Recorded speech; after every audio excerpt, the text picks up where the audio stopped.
నమస్తే అస్తు భగవన్ విశ్వేశ్వరాయ మహాదేవాయ త్ర్యంబకాయ త్రిపురాంతకాయ త్రికాగ్నికాలాయ కాలాగ్నిరుద్రాయ నీలకంఠాయ మృత్యుంజయాయ సర్వేశ్వరాయ సదాశివాయ శ్రీమన్మహాదేవాయ నమః. కృత్తికా నక్షత్రం ఏ పూర్ణిమ నాడు ఉంటుందో ఆ కారణంగా ఈ మాసానికి కార్తీక మాసము అనే పేరు వచ్చింది. ఆశ్చర్యకరమైన అంశం ఏమిటంటే, మనకి ఏ పండుగ కనిపించినా ఆ పండుగలో ఆధ్యాత్మిక రహస్యంతో పాటు వైద్య రహస్యం ఇమిడి ఉంటుంది. సాంఘికంగా మనం ఎలా ప్రవర్తించాలో ఆ విషయం కూడా దాంట్లో దాగి ఉంటుంది. చాలామంది పండుగ అని అనగానే ఏదో దేవుడికి అరటిపళ్ళు, నైవేద్యాలు, కొబ్బరికాయలు ఆ విధంగా చేయడం ఇదే ఊహిస్తారు తప్ప దాంట్లో దాగున్నటువంటి సాంఘిక విశేషం ఏమిటి, వైద్య రహస్యం ఏమిటి అనే యథార్థాన్ని ఆలోచించరు. కనిపించే వాళ్ళందరూ వ్యక్తులే అయినా ఒక వ్యక్తి తన యొక్క గుణాలతో, అలాగే ఆయన చదువుకున్న చదువుతో లేదా ఐశ్వర్యంతో అలా ప్రత్యేకమైనటువంటి గుర్తింపుని పొందినట్లుగా మనకి కనిపించేటటువంటి నెలలోని 30 రోజులు ఒకలానే నడుస్తూ ఉన్నట్లు అనిపించిన ఆ 30 రోజులు ఒకలా ఉండవు. వాటిలో కొన్ని ప్రత్యేకతల కారణంగా గొప్ప రోజులు అనిపించుకుంటాయి. అలాంటి గొప్ప రోజులే పండుగ రోజులు లేదా పర్వదినాలు అని పిలువబడతాయి. అట్లాంటి పర్వదినాలు ఈ కార్తీకంలో ఎన్నున్నాయి అనేది ముందుగా అనుకొని పాడ్యమి నాడు ఏం చేయాలి, విధియ నాడు ఏం చేయాలి, తదియ నాడు పండుగ లేదు కాబట్టి చవితి నాడు ఏం చేయాలి, ఇలా వరుసగా అనుకుంటూ వెడదాం. కార్తీక సమో మాస, కార్తీక మాసంతో సమానమైనటువంటి మాసం లేదు అని పురాణం తెలియచేస్తుంది. అసలు కార్తీకంలో వచ్చే పండుగలన్నిటినీ ఒక క్రమంలో అనుకుందాం. మొట్టమొదటి రోజు అంటే ఈరోజు కార్తీక శుద్ధ పాడ్యమి. ఈ రోజున ఏం చేయాలి? దేవతలకి ఏ ఇంద్రుడైతే అధ్యక్షుడిగా ఉన్నాడో ఆ ఇంద్రుణ్ణి కూడా పారద్రోలినటువంటి వాడు బలిచక్రవర్తి. మనం బలి వామనుడి యొక్క కథని విన్నాం.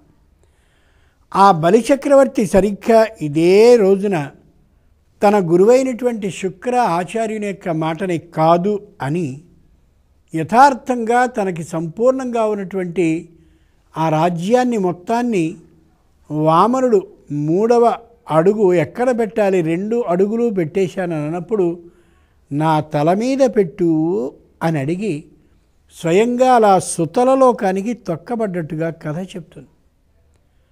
అందుచేత బలిచక్రవర్తి యొక్క సంపూర్ణమైన కథని ఈ రోజున వినాలి. ఏమిటి దాంట్లో ఉండే విశేషం?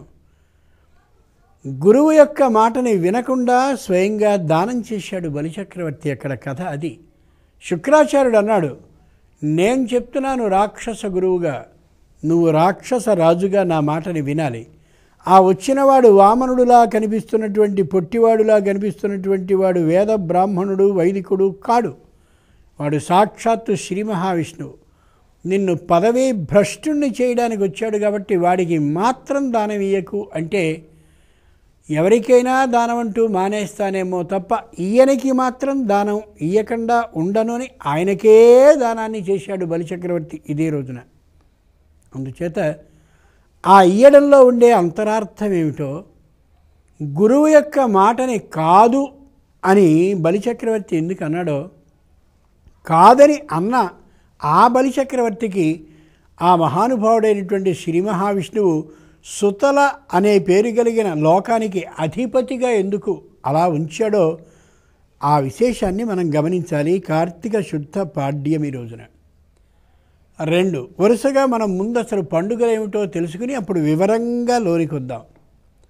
2 కార్తీక శుద్ధ పాడ్యమి ఈ రోజున గో క్రీడనం అంటే ఆవులన్నిటి మధ్య అలా ఉండి చక్కగా ఆవులన్నిటితోనూ కలిసి తిరగాలి. ఆవుల్ని బాగా తోమి ఏదో చెరువుకో లేక ఎక్కడికో తీసుకువెళ్ళి ఒడ్డును నిలబెట్టి బాగా తోమి ఎండుగడ్డితో బాగా తోమి వాటన్నిటినీ స్వయంగా ఒడ్డుకి తెచ్చి ముఖానికి పసుపు కుంకుమని, పసుపు బాగా పూసిన తర్వాత కుంకుమని పెట్టి వాటి యొక్క గిట్టలకి, వాటి యొక్క కొమ్ములకి, వాటి యొక్క మెడలలో, వాటి నడుములకి రంగురంగుల పుష్పహారాలన్నిటినీ పెట్టి వాటి తోక మీదుగా పోసినటువంటి నీటిని అలా చల్లుకోవాలి. గోవుకి కానీ ఈ విధమైన సపర్య చేసినట్టయితే నిశ్చయంగా సంతానం కలుగుతుందనే యథార్థాన్ని గమనించాలి సంతానహీనులైనటువంటి వాళ్ళు. ఇది గో క్రీడనము అనే ఉత్సవం ఈరోజు చేస్తారు. అంతేకాదు, ఆవులనన్నిటినీ కూడా ఊరంతా చక్కగా మంచి అలంకరించబడ్డటువంటి వాటినిగా చేసి మరీ తిప్పుతారు. చాలా నేత్రపర్వంగా ఉంటుంది చూడడానికి. ఆవులన్నీ అలా వస్తూ ఉంటే గో బ్రాహ్మణేభ్య శుభమస్తు నిత్యం అమాయకంగా కనిపించేటటువంటి ముఖాలతో గోవులు అలా వస్తూ ఉంటే, వాటికి ఏదైనా ఆహారాన్ని మనం పెడుతూ ఉంటే వాటిని స్వీకరించి అలా వేగంగా వెడుతూ ఉంటే చూడడానికి చాలా ఆనందంగా అనిపిస్తుంది ఆ దృశ్యం. పాడ్యమి ఇది. ఇక రెండవ రోజున విదియ, కార్తీక శుద్ధ విదియ. ఆ రోజున భగినీ హస్త భోజనం చేయాలంటే రేపటి రోజున. భగిని అంటే అక్క కానీ చెల్లెలు కానీ, అంటే తోడబుట్టినది. తన యొక్క అమ్మ కడుపులో ఎవరైతే తాను జన్మించారో అదేవిధంగా అదే ఉదరాన్ని ఆధారంగా చేసుకుని మరెవరు జన్మించారో అదిగో వాళ్ళు తనకి తోడబుట్టిన వాళ్ళు అవుతారు. తోడుగా పుట్టిన వాళ్ళు తోడన్ పుట్టినవారు. అలాంటి అక్క ఇంటికి కానీ చెల్లెలింటికి కానీ సోదరుడైనటువంటి వాడు వెళ్ళి అక్క అయినట్లయితే పాదాభివందనాన్ని చేయాలి, చెల్లెలైతే ఆశీర్వచనాన్ని చేయాలి, మేనల్లుడిని పలకరించాలి. ఆవిడ చేసినటువంటి వంటని స్వయంగా ఈ రోజున ఆరగించాలి. ఈరోజంటే విధియ, రేపటి రోజు అని అర్థం. విధినాడు ఆరగించాలి. ఆరగించి మళ్ళీ అక్కడి నుంచి తిరిగి అక్కడ ఉండేటువంటి విశేషాలన్నింటినీ నాన్నకి తెలియపరచాలి. దాంట్లో ఉండే అంతరార్థం ఏమిటో రేపటి రోజున తెలుసుకుంటాను. రేపు విధియ కాబట్టి. ఎల్లుండి తదియ ఆ రోజు పండుగ ఏమాత్రమూ ఉండదు. తరువాతి రోజు అంటే చవితి, 4వ రోజు కార్తీక శుద్ధ చతుర్థి, దాన్నే చవితి అని అంటారు. ఆ రోజున నాగుల చవితి ఉత్సవాన్ని చేస్తారు. చక్కగా తెల్లవారుజామునే లేచి ఆవు పాలని స్వయంగా సేకరించుకుని, అంటే అప్పుడే పితికిన ఆవు పాలని సేకరించుకుని ఎక్కడైతే పుట్ట ఉంటుందో గమనించి ఆ పుట్టలో చాలా శ్రద్ధ భక్తులతో స్వయంగా ఆ పాలని పోయడం. చిమిలి, వడపప్పు, అలాగే చలిమిడి, ఈ మూటిని మాత్రమే నివేదనగా ఏర్పాటు చేస్తారు. ఎందుకు ఈ 3 పదార్థాలనే నివేదన చేయాలి? ఎందుకు అక్కడ దీప ఆరాధనని చెయ్యరు? ఆ పుట్టలో పాలు పైనుంచే ఎందుకు పోస్తారు? నిజంగా పాము కాని పుట్టలో ఉంటే ఎవరైనా పోయడానికి సాహసిస్తారా?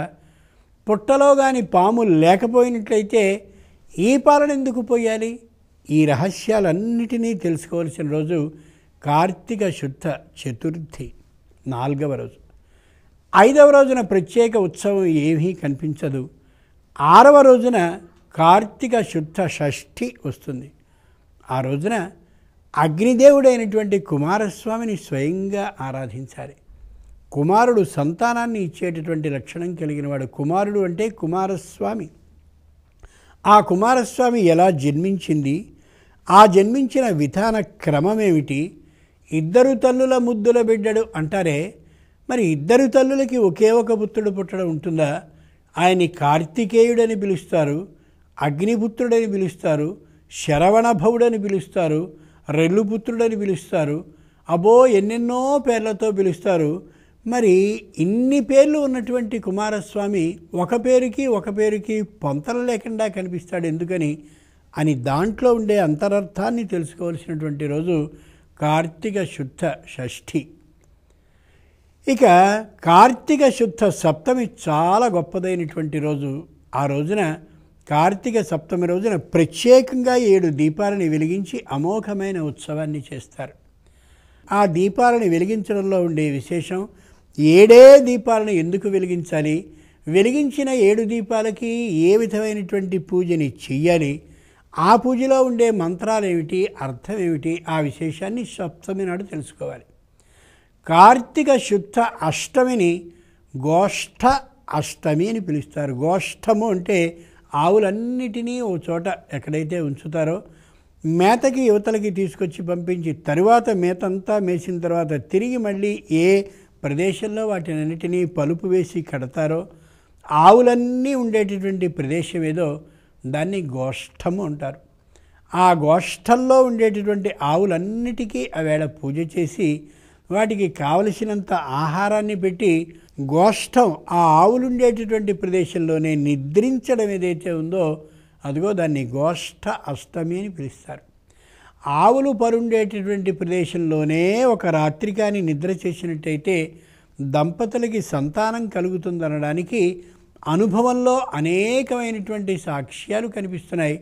అలాగే గో సేవ కానీ చేసినట్లయితే వాళ్ళకి సంతానం కలుగుతుందనడానికి ఆధారం రఘువంశంలో మహానుభావుడైనటువంటి దిలీపుడు, సుదక్షిణ అనేటటువంటి భార్య, వారిద్దరికీ రఘుమహారాజు జన్మించింది కేవలం గో సేవ కారణంగానే.